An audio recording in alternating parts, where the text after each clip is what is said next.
Buenas tardes, hermanos, ¿cómo están? Dios los bendiga, espero que hayan tenido una bendecida semana y vamos a seguir hablando sobre la intercesión. Hoy nos toca ver el estudio 1102 y el título es: La intercesión puede transformar su familia o nuestra familia. Y antes de empezar, hermanos, vamos a hacer una oración para que Dios nos muestre este tema que estoy seguro que traerá muchas bendiciones para su vida, pero sobre todo nos mostrará muchas cosas y muchas guías a través del poderoso, de lo que es el poder de la oración, ¿no? Muy bien, hermanos. Señor, te damos gracias el día de hoy, Padre Santo, por dejarnos compartir esta palabra, Señor. Te damos gracias porque nos estás mostrando el camino, Señor, porque nos muestras todo lo que tú quieres para nuestras vidas, Señor. Pero sobre todo, Señor, te queremos pedir, Señor, que esta palabra entre y llegue a nuestros corazones en tierra fértil y nos permita, Señor, crecer abundantemente conforme a tu palabra, Señor. Ayúdanos a entender, Padre Santo, y muéstranos lo que tienes el día de hoy para nosotros. En el nombre de tu Hijo Jesucristo nuestro Señor. Amén. Muy bien, hermanos. Vamos a ver el estudio 1102, como les comentaba. La intercesión puede transformar su familia. Dice, hay una pregunta, dice, ¿hay algo que podamos hacer por nuestros seres amados que están sumidos en el pecado cuando ellos mismos no muestran ningún deseo de cambiar su estilo de vida? ¿Habrá algo que podamos hacer nosotros? Con la intercesión sí hay algo que podamos hacer. Esa es la buena respuesta y esa es la buena noticia, ¿no? Que si hay algo que podamos hacer es interceder por ellos. Y para esto vamos a ver algunos puntos como lo que es la autoridad espiritual. Dice, a través de toda la Biblia vemos que Dios toma en cuenta a las familias al entender esta verdad, nos dará confianza al orar por ellas. Cuando existe una relación de pacto, existe autoridad espiritual. Por ejemplo, Dios ha otorgado a los padres autoridad espiritual sobre sus hijos o sobre nuestros hijos. Una esposa o esposo tienen cierta autoridad al orar por su cónyuge porque existe una relación de pacto. Una persona de oración puede traer bendición trascendentales a su familia y a veces es un joven cuyas oraciones son el instrumento para traer transformación a sus padres y hermanos. En otros casos, es una esposa o una abuela la que pone la brecha a favor de su familia. Esto significa, hermanos, que nosotros, al momento de tener un pacto o al tener algún convenio, al tener una relación cercana con nuestra familia, porque Dios así lo permitió, porque nosotros así lo hemos decidido, nosotros tenemos cierta autoridad con nuestra esposa, con nuestro esposo, con mi hijo, con mi hija, con mis padres, con mis abuelos. Tenemos cierta autoridad que Dios nos ha otorgado a través de que nos permita ser parte de su familia para poder tener esa autoridad espiritual y poder hacer una intercesión por ellos. Y eso nos ayudará muchísimo más a poder orar y que nuestras oraciones sean escuchadas. Dice, venga tu reino a mi familia. Hermanos, vamos a poner atención en esta parte. Dice, al orar el Padre Nuestro decimos, venga tu reino, hágase tu voluntad, como en el cielo, así también en la tierra. Pero, ¿cuál es la voluntad de Dios para nuestra familia? Esa pregunta nos tenemos que hacer. ¿Cuál es la voluntad de Dios para nuestra familia?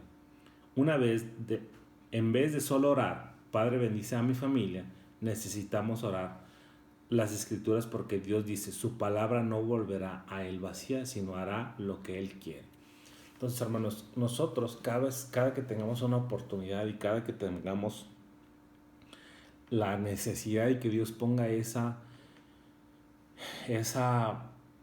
mover en nuestro corazón de hablarle a nuestra familia, a nuestros amigos, a nuestra pareja, a nuestros hijos, hablarles de la palabra. Obviamente tenemos que ser muy sabios cuando Dios nos lo pone, porque también pudiéramos a lo mejor en algún momento nuestra familia se pudiera molestar o se pudiera fastidiar pensando que los queremos imponer algo, y nosotros no imponemos nada y Dios tampoco. Pero lo que sí es bien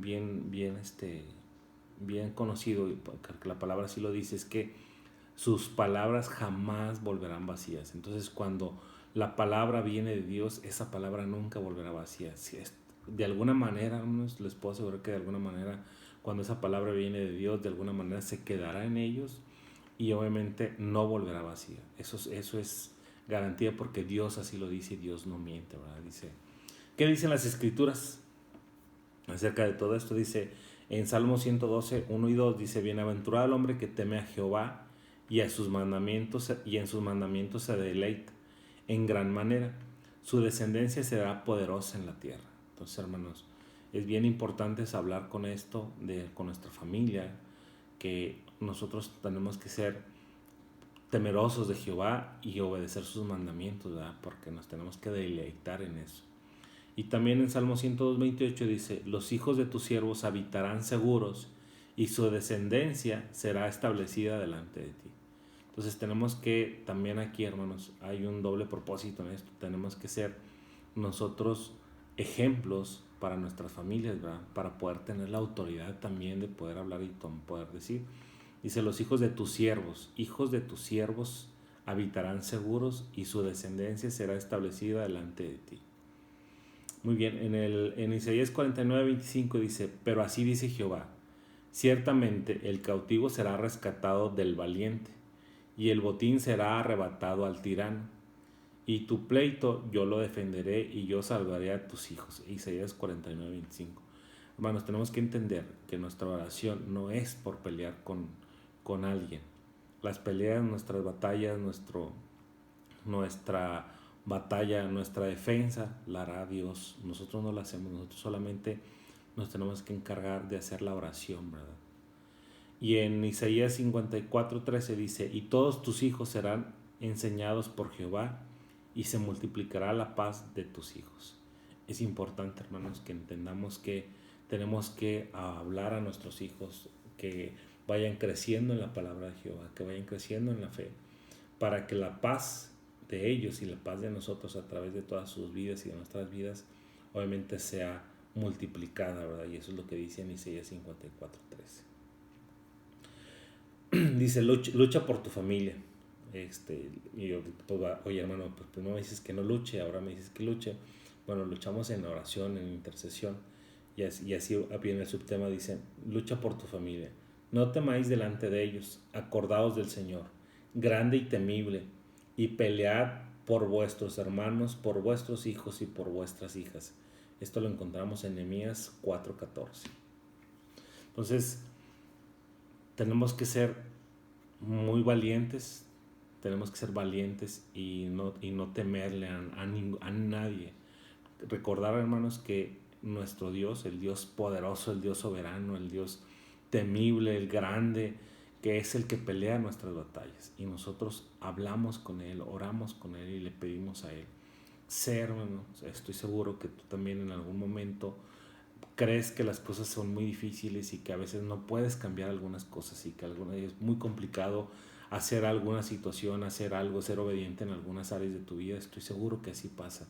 Sin embargo, tenemos que estar pidiéndole a Dios día a día, momento a momento, y todos los días hacerlo para que las cosas vayan cambiando en nuestra vida. Dice: el profeta Nehemías dijo a su pueblo, al pueblo de Dios, que pelearan por sus hermanos e hijos, hablando de una batalla física. A nosotros no nos toca pelear en el mundo, Dice: a nosotros nos toca pelear en el mundo espiritual por nuestras familias. En ese momento, en los tiempos del profeta Nehemías, había que hacer una batalla física, pero a nosotros nos toca pelear en un mundo espiritual por nuestra familia. Después de orar por la salvación de cada miembro de su familia, oremos que crezca en la gracia y el conocimiento de Dios y de su palabra. Tomemos autoridad sobre los espíritus de apatía, rebelión. Declaremos que tendrán fervor para Jesucristo. Bueno, esta parte creo que es una de las partes muy importantes obviamente para nuestra familia, pero también para nosotros.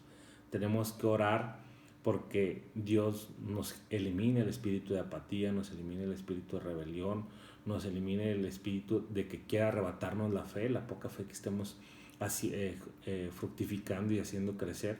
Tenemos que orar muchísimo por eso, y también por nuestra familia, ¿verdad? Que todos esos sentimientos que yo estoy pensando, que yo estoy sintiendo, valga la redundancia, obviamente mi familia también lo puede estar sintiendo, también pueden estar pasando por eso. Es importante que nosotros estemos orando por eso también.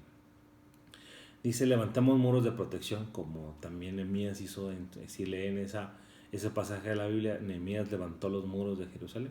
Bueno, dice: levantemos muros de protección. En oración podemos levantar muros de protección alrededor de los nuestros, protección de accidentes, enfermedades, etcétera. Y lo más importante, protección en cuanto a ataques espirituales, que esa es la parte que a veces nosotros no alcanzamos a ver, y es la parte que a veces no creemos que esté haciendo una batalla alrededor de nosotros. Entonces es importante que nosotros estemos orando y que nosotros estemos levantando esos muros de protección para los ataques espirituales. Obviamente es importante todo lo demás también, ¿no?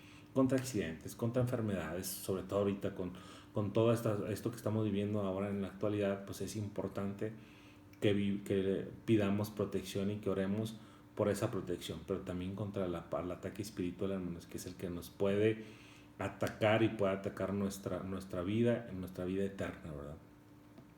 Dice una escritura para orar, eh, perdón, una escritura para orar es el Salmo 91. Hay magníficas promesas aquí, pero hay una condición, dice, y esa es la condición, habita al abrigo del Altísimo.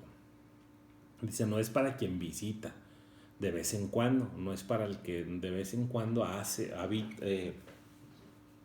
visita el abrigo, no es para aquel que habita el abrigo del Altísimo. O sea, nuestra habitación, nuestro vivir, nuestro sentir, nuestro mover tendrá que ser al abrigo del Altísimo, ¿verdad? Entonces, esa parte es la que en el Salmo 91 nos podemos apropiar de todo él, pero tenemos que cumplir esa condición, hermanos.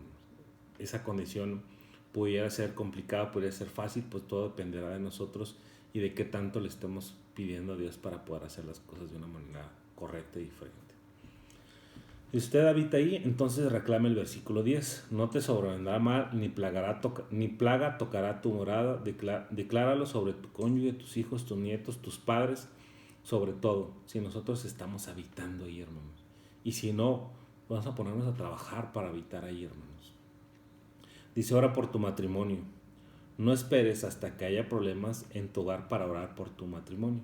Desde ahorita, diariamente ora y declara bendición sobre tu cónyuge y la relación matrimonial que existe. Eso es bien importante, o sea, no solamente cuando están los problemas o te esperes hasta que existan los problemas para orar. Todos los días tenemos que orar y pedir por nuestro matrimonio y por nuestra esposa o nuestro esposo.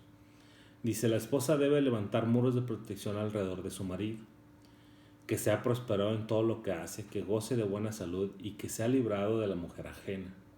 El marido debe proteger a su esposa de la misma manera. Entonces, si se fijan, hermanos, esta oración es recíproca, no solamente es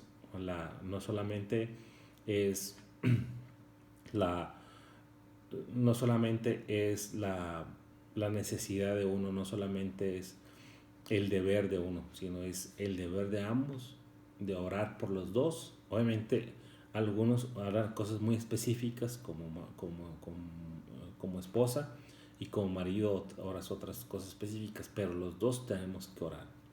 Dice la palabra, dice, porque el marido incrédulo es santificado en la mujer y la mujer incrédula en el marido. En 1 Corintios 7:14. Dice, ¿cómo orar por la salvación de su familia? Este otro subtema es muy importante. ¿Cómo vamos a orar por nuestra familia? Dice, nadie intenta seguir caminando después de haber llegado a la orilla de un precipicio. Pues obviamente llegas a la orilla y ya no caminas, ¿verdad? Pues obviamente porque sabes que vas a caer. Únicamente lo harías si no tuvieras en su mente cabal, que si no estuviera en su mente cabal, o si hubiera sido imposible ver el peligro. Obviamente cuando tú no ves que estás a la orilla del precipicio, pues puedes seguir caminando, ¿verdad? Pero las escrituras enseñan que ambas cosas se describen a los que no conocen a Cristo. La Biblia dice que existe un velo que no permite que los incrédulos vean claramente el Evangelio y que Satanás les ha cegado. Esto lo podemos encontrar en 2 Corintios 4, el versículo 3 y 4. Dices, pero si nuestro Evangelio está aún encubierto, entre los que se pierden está encubierto, en los cuales el Dios de este siglo cegó el entendimiento de los incrédulos, para que no les resplandezca la luz del Evangelio de la gloria de Cristo, el cual es imagen de Dios. En 2 Corintios capítulo 4, versículos 3 y 4. Entonces, hermanos, cuando leemos el Evangelio, pudiéramos ver, cuando leemos la Biblia, pudiéramos verlo como una magnífica lectura y como un libro increíble y que tiene historias increíbles. Y estoy seguro que es uno de los mejores libros que puedan encontrar. Si están buscando historias, si están buscando aventuras, se van a dar cuenta que hay muchísimas cosas. Pero cuando ese velo o cuando esa ceguera se nos es quitada y pedimos que el Espíritu Santo nos muestre, se van a poder dar cuenta cuántas cosas realmente Dios tiene para nosotros y cuántas cosas Dios puede hacer por nosotros. Se van a dar cuenta cuánto Dios quiere que nosotros salvemos a nuestra familia, cuánto Dios quiere que nosotros hagamos las cosas por nuestra familia, ¿no? Dice, este pasaje nos dice que existe un velo o cubierta sobre la mente de los no creyentes, que no permite que vean la luz del Evangelio. No ven el Evangelio porque no pueden verlo, no lo entienden porque no pueden entenderlo. El velo tiene que ser quitado. La palabra Nuevo Testamento o revelación simplemente significa develar o descubrir. Eso es lo que significa el Nuevo Testamento. Como intercesores tenemos un plan que jugar en el levantamiento de este velo sobre la mente de los incrédulos. En 2 Corintios 10:4 dice, habla de fortalezas que forman parte de este velo y nosotros participamos en la destrucción de estas fortalezas. No tenemos autoridad sobre la voluntad de los incrédulos, pero sí sobre Satanás, quien les ha cegado el entendimiento. Y en Lucas 10:19 dice, fíjense, dice, aquí os doy potestad de hollar serpientes y escorpiones y sobre toda fuerza del enemigo y no os dañará. Entonces, hermanos, nosotros no podemos actuar exactamente como lo dice aquí. Nosotros no podemos dominar la voluntad de las personas, pero sí sobre Satanás, obviamente en el nombre de nuestro Dios, en el nombre de Jesucristo.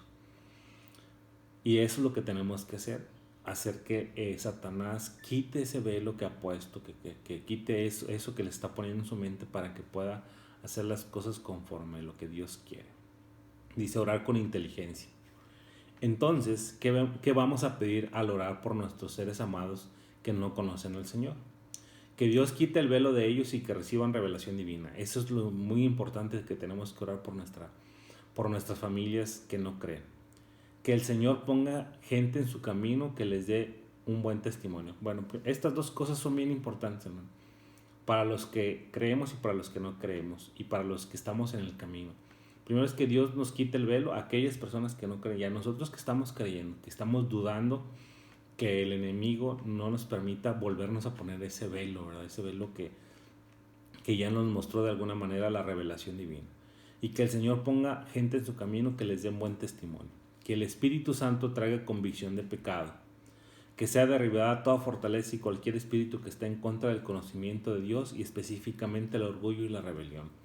Porque el orgullo y la rebelión, hermanos, es lo que nos va a llevar que dejemos de hacer las cosas conforme a Dios y que dejemos de seguir orando y de creyendo en nuestro Dios. Dice, además debemos de atar al enemigo y tomar autoridad sobre él para que quite sus manos de nuestro ser amado, declarando rotos sus planes para esta persona. Bien importante, hermanos, que declaremos estas cosas y que nuestro orgullo y nuestra rebelión las hagamos a un lado. Porque acuérdense que el orgullo y la rebelión fue lo que Satanás hizo que se rebelara en contra de Dios, ¿verdad? Muy bien. Ya por último dice, nuestras actitudes correctas. ¿Cuáles deberían de ser nuestras actitudes correctas? Dice, ¿sabía usted que su propia actitud incorrecta puede impedir que Dios conteste sus oraciones? Qué fuerte, ¿verdad? Dice, Pedro dijo a sus maridos que debían vivir sabiamente con sus esposas, dándoles honor como a vaso frágil, para que vuestras oraciones no tengan estorbo. En 1 Pedro 3:7 lo podemos encontrar, lo pueden revisar todo el texto completo. Dice, es importante cuando oramos perdonar y recordar que cuando perdonamos no estamos diciendo que la otra persona tiene razón necesariamente. De ninguna manera, ¿verdad? Solo estamos entregando la situación a Dios para que Él, en su sabiduría y compasión, haga justicia o perdone. Entonces, hermanos, cuando nosotros perdonamos a alguien, tenga o no tenga la razón, nosotros lo estamos perdonando. Si tiene la razón, pues lo estamos perdonando porque nosotros pero si no tiene la razón, nosotros no somos quienes vamos a actuar o vamos a tomar justicia sobre eso, sino Dios lo hará. Nosotros estamos perdonando porque es nuestro deber, es nuestra obligación como cristianos perdonar. Dice, sí. Dice, reclame a su familia para Dios, declare promesas bíblicas sobre ellos. Sus oraciones pueden hacer la diferencia. Hermanos, cuando nosotros oramos por nuestra familia, por algún amigo, por alguna familia, por alguien, nuestras oraciones pueden hacer la diferencia, pero tenemos que orar de una manera diferente. Tenemos que aprender a orar y a aprender a interceder, como lo hemos estado viendo en estas últimas 2 semanas, hermanos. Entonces, es importante que empecemos a interceder y empecemos a orar de una manera diferente. Hermanos, si pueden, hay una película muy padre que acabo de volver a ver, que se llama Cuarto de Guerra, la pueden encontrar en Netflix, búsquenla, y ahí viene también muchas cosas acerca del poder de la oración.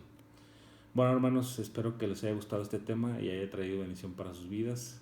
Muchos saludos y nos vemos la próxima semana. Adiós.